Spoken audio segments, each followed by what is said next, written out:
The Word of God is alive and powerful, sharper than any two-edged sword, piercing even to the dividing asunder of the soul and the spirit, and of the joints and the marrow, and is a critic of the thoughts and intents of the heart. All Scripture is God-breathed, and is profitable for doctrine, for reproof, for correction, for instruction in righteousness, that the man of God might be mature, thoroughly equipped unto all good works. Study to show thyself approved unto God, a workman that needeth not to be ashamed, rightly dividing the word of truth. The Bible says, "For God so loved the world that he gave his only begotten Son, that whosoever believeth in him shall not perish, but have eternal life." For God did not send his Son into the world to condemn the world, but that the world through him might be saved.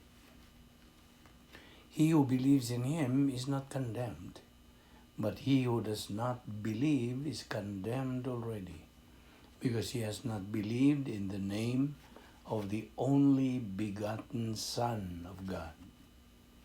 But as many as received him, he gave the right to become children of God, to those who believe in his name. Believe on the Lord Jesus Christ, and thou shalt be saved. We have been saved by grace through faith, that not of yourselves, is a gift of God, not of works, lest anyone should boast. Neither is there salvation on any other under heaven given among men, whereby we must be saved. He who hears my word and believes in him who sent me has everlasting life, and shall not come into judgment, but is passed from death to life. Sa dili pa kita magkapadayon sa pagtuon sa pulong sa Dios ni ining adlaw, ikinahanglan ang atong pagpangandam sa itong kaugalingon.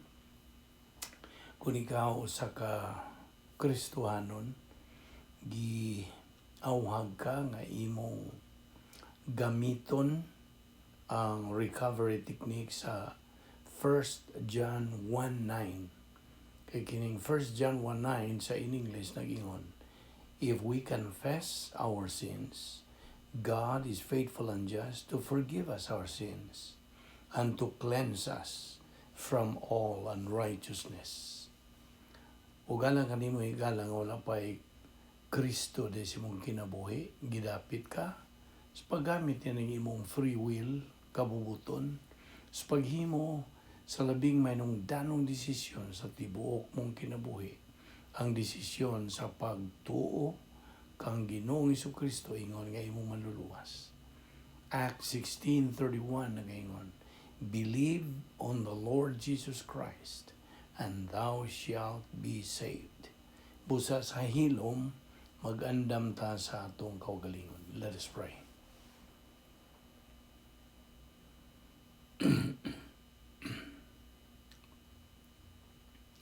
Balaan na mga Diyos, nagapasalamat kami kanimo niining adlaw o Diyos. Ngayon mo pa kaming ipadangat, nga askil pa kami sa mong panglawas o lanti pa nga mong pangisip, buhi pa kami, nagaginawa pa kami, kaya gumikan lamang sa imong kaluoy, sa imong gugma, sa imong kortesiya o grasya. Dili kami takos nga mabuhi, ganit. Apan ikaw nagalihok pa man imong plano sa mong tagsa-tagsa kinabuhi. Musa, salamat o Diyos nining among panag-uban sa pagkikambitay sa imong mga pulong nining adlaw. O salamat nining among Bible study through the YouTube ubos kini sa Balbido Evangelistic Ministry. Kining tanan among gipasalamatan sa ngalan ni Ginoong Jesucristo. Amen. Excuse me. May adlaw sa tanan natong mga suki naman gyud ta kay adlaw-adlaw naman ning atong pagtuon sa pulong sa Dios. Taon-taon na kita niini. We have been in this spiritual momentum nga mao ni proseso nga ang atong kalag patubuon. Naghimo kita niini for 2 years na. 2 na katuig o busa o tuod niya pamangkita nagadupot nini atong tunanan nga giuluhan og the cross before the crown. Ang krus ang muna sa dili pa ang purong-purong. O kini mao ni ang atong pagtapos niining maong session ning adlaw. Kay ugma doon na sa tay bag-o nga mga hilisgutan, bag-o nga pagtulunan mo sa ato ni karong humanon. If you already okay, padayon kita. Now, kung buot kitang makasinati o kadaugan, if we want to experience success in our Christian life, gikinahanglan ta ang pagkat-on o paggamit niining napo ka mga paagis pag sulbad o suliran. 10 problem-solving devices. Kaya binimo, excuse me, kunwa diha ang mga solusyon nga gisangkap sa Dios kanato, maparot o mapildi gayud kita sa atong mga kaaway nga si Satanas o iyang ug ang atong kinaiyang makasasala. Mao man iyang mga dagko na atong mga kaaway, si Satanas ug kini atong kinaiyang makasasala. Now, ano yung laing punto dinhi? Ang protocol nga plano sa Dios, the protocol plan of God, na ay mga kahimanan o assets, ang talaan sa mga kahimanan sa Dios, permanente kini og dayon na. Okay? Niyan ang higayon sa atong pagkaluwas at the moment of our salvation. Gihatagan kita sa Dios og katluwag siyam ka mga kahimanan nga di na mabawi, irrevocable. Di na gayud kini sila muwagtang. Wala na makailog nini, apil na ni Satanas. Di na kini sila mabawi nga mga kaimanan. It's permanent. Nag-aapil nining maong mga kaimanan, mao ang kinabuhing dayon, eternal life.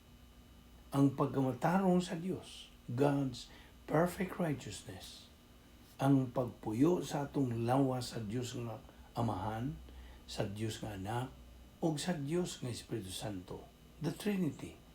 Nagahatag usab kanato og usa ka kahimanan nga mabawi, revocable asset nga unsa man kini. Mao ang pagpuno sa Dios Espiritu Santo nga kini matangtang sa diha nga makasala kita. Timan-an nato kana. Apan higpit ang plano sa Dios. Perfect. Busa iyano ra ang paagi aron kita mahibalik sa atong pagpakigamit sa Dios. O kini mao ang atong paghingalan o pagkumpisal sa atong mga sala ngadto sa Dios. Ug iya kitang pasayloon sa maong nabuhat ang mga sala ug limpyuhan kita niya sa tanan tang kalapasan o kasalanan na nas 1 Juan 1:9. Now, sa lain pag yung punto, ang protokol nga plano sa Dios ana ay pamaagi sa pagkamabungahon, production o pag-alagad. Ang Kristohanon kinahanglan nga napun-an siya sa Espiritu Santo aron siya magbungahon o makaalagad sa tuyo sa paghimaya niya sa Dios. Ang pagampo, ang paghatag o uban pang pagkamabungahon sa kinabuhing espirituhanon, mga Diyos nung buhat, kana kung gibuhat kini samtang napunan kita sa Espiritu Santo. When we are filled by God the Holy Spirit. Ang napo kapaagis pag sulbad sa mga suliran, the 10 problem-solving devices nga, gisangkap sa Dios alang kanato. Mao ning mosunod, okay? Atong lakbitan kini, although review lang ihapon kini. Ang nag-una gyud ini mo ang rebound. Ang rebound ato na lang din binisayon nga pagkumpisal, pagsugid. Mo na yung nag-una. Ikaduha, ang pagpuno sa Espiritu Santo. Kay human ka mo rebound, human ka mo kumpisal, automatic mubanos dayon ang pagpuno kanimo sa Espiritu Santo. Feeling of the Holy Spirit. Ang ikatulo, ang paagi sa pagtuo nga nagadala og pahulay. Sa in English, it is faith rest drill. Okay? Kung balikon, ang ikatulo, ang paagi sa pagtuo nga nagda og pahuway. Ikaupat, ang pagpahiluna sa grasya, grace orientation. Ikalima, ang atong pagpahiluna sa doktrina, doctrinal. Okay? Ikaunom, ang personal nga pag-ila sa dadangatan.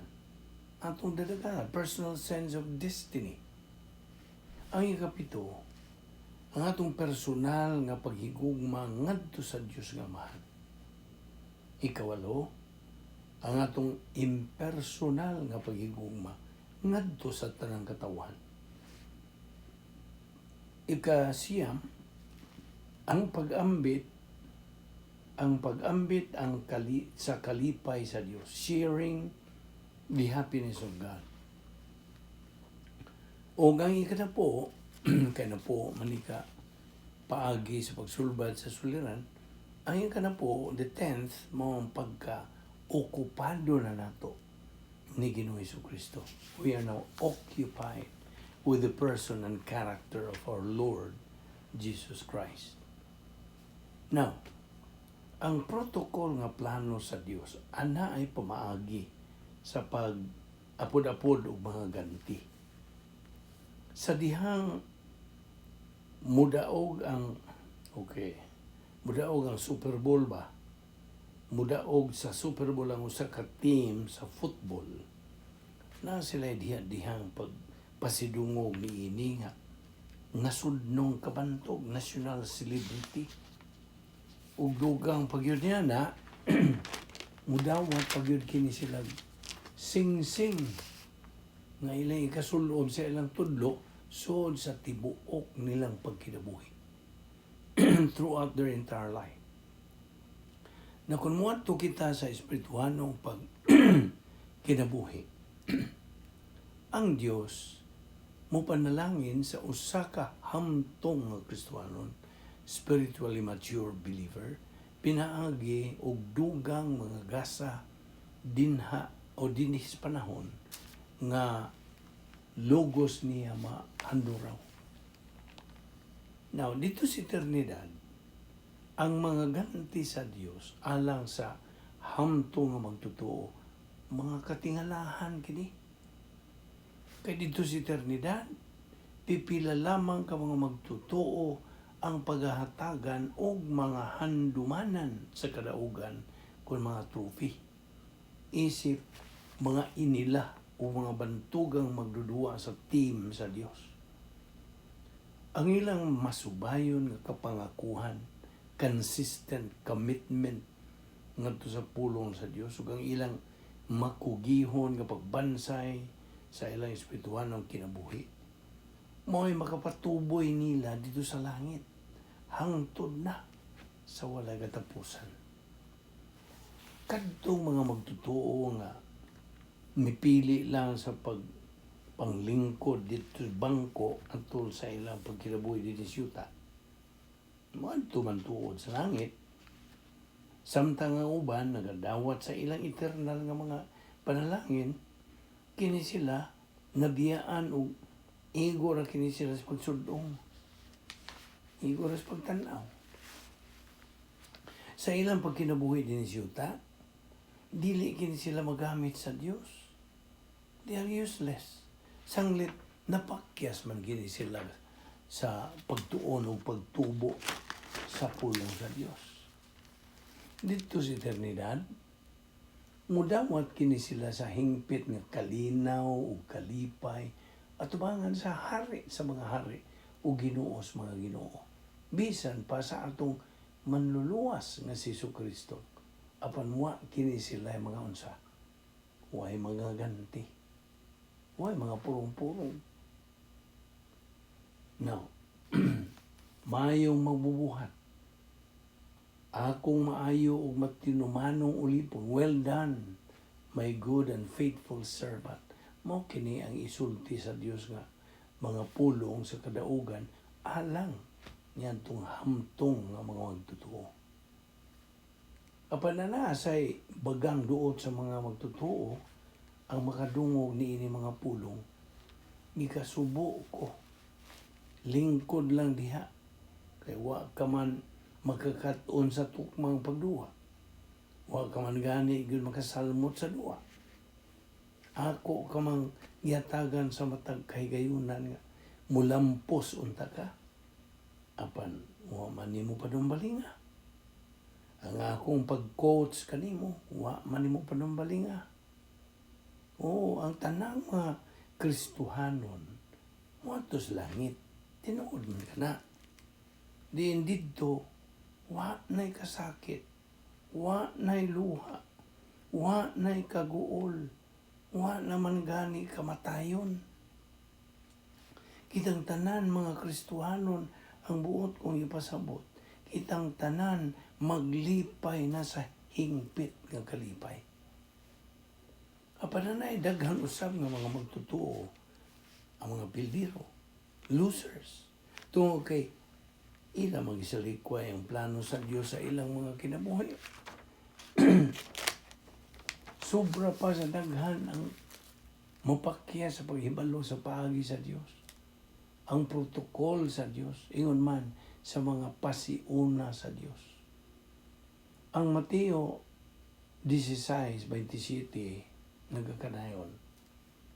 Kaya ang anak sa tao, kini ang titulo ni Jesucristo sa iyang gitawag og hypostatic union.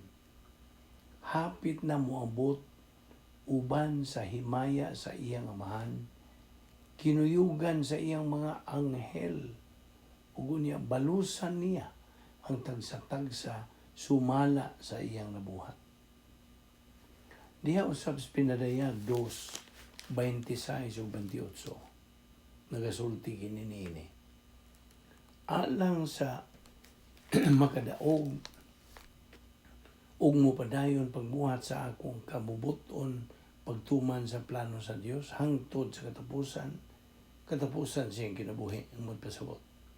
Hatagan ko sila gahom sa pagmando sa mga nasod.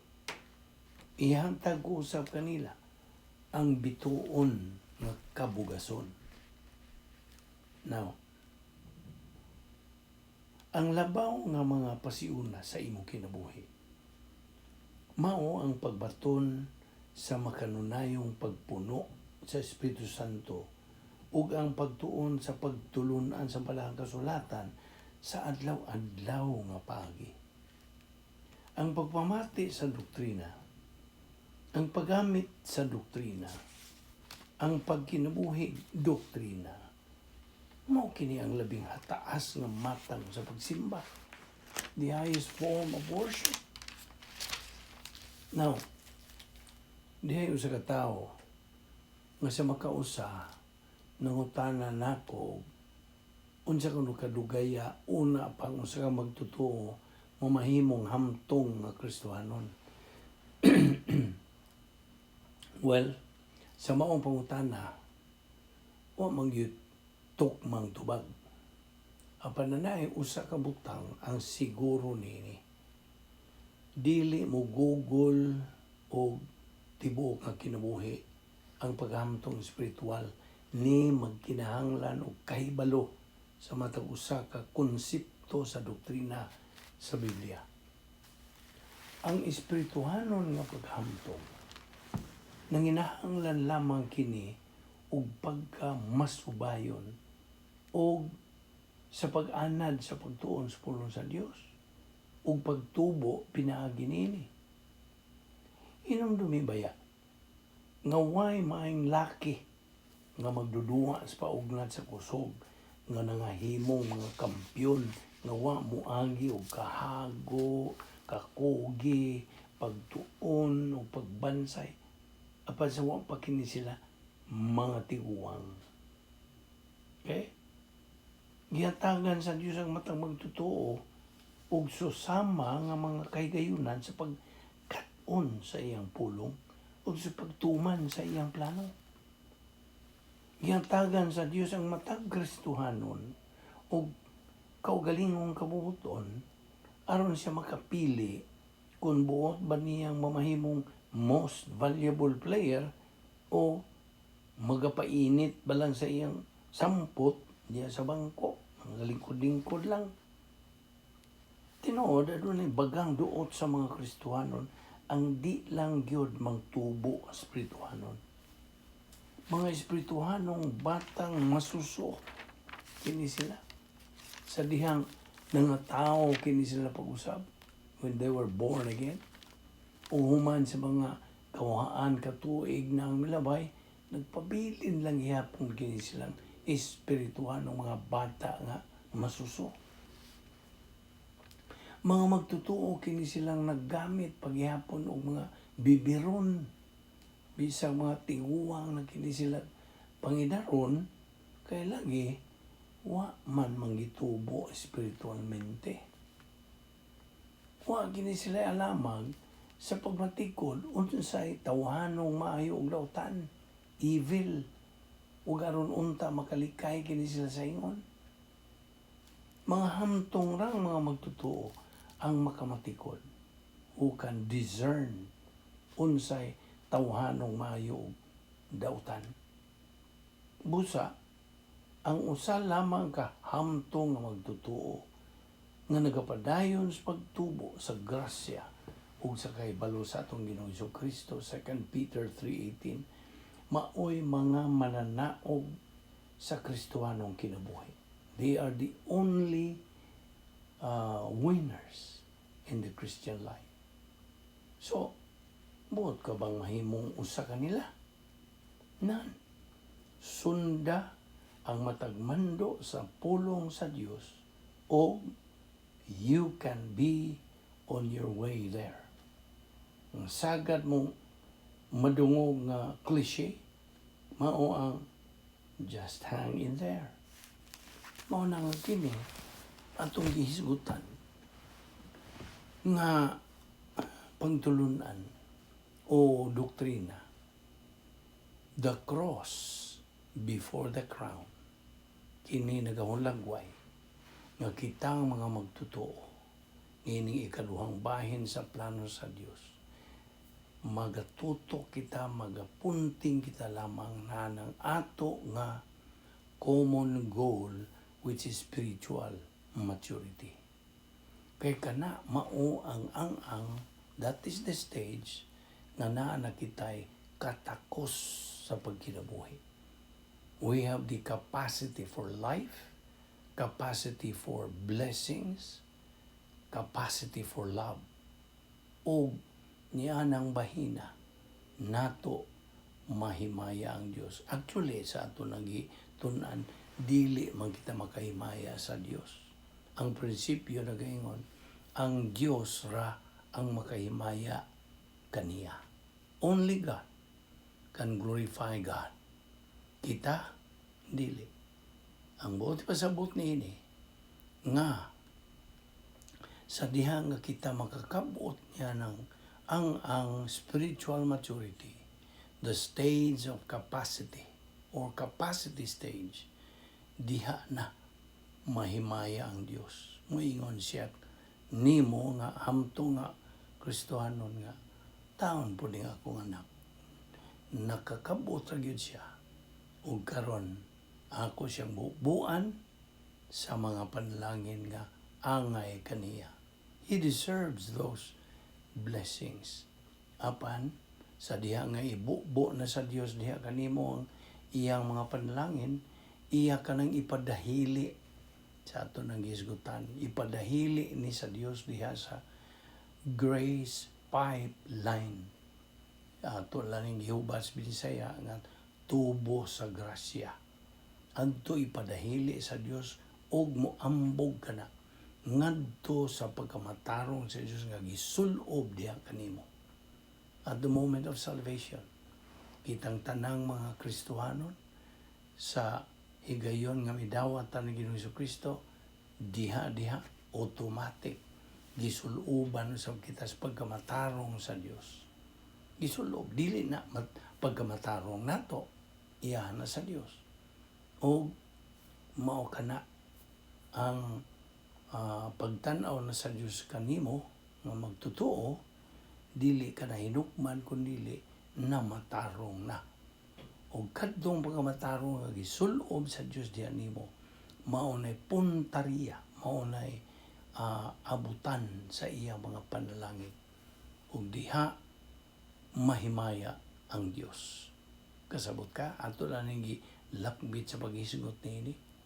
Og dinhi kita mahuman ning atong pagtuon, ning atong pagtulunan nga giuluhan og ang krus may muuna sa dili pa ang purong-purong. Busa tutukan nato kini. Let us fix our eyes on our common goal, which is spiritual maturity. Kay mao kana ang makapadangat nato sa pagdawat sa mga escrow blessings samtang dinhi pagkita nining walog sa mga luha, the valley of tears. Makadawat gihapon kitag mga escrow blessings gikan sa Dios, o kini will be parlayed didto sa eternidad. O tuwa pa'y nagahuwat ng mga dagko nga mga purong-purong, mga ganti, o mao kana ang atong common goal. Kay ana man kita'y objective ingon nga mga anak sa Dios. Dinhi nagtakutob, magampo ta. Ama namong Dios, nagapasalamat kami kanimo sa imong itudlo kanamo nga mga points of doctrine which we can use in our everyday life being your children. Salamat o Dios sa imong pag-uban kanamo nining adlaw sa pagtudlo nimo sa imong mga kamaturan, pagpatin-aw niini. Salamat sa among Bible study through the YouTube under the Balbido Evangelistic Ministry. Dada kami pagbalik ugma o Dios, aron kami magapadayon sa among pagtuon sa imong balang pulong. Kining tanan among ipasalamatan sa ngalan ni Ginoong Kristo. Amen.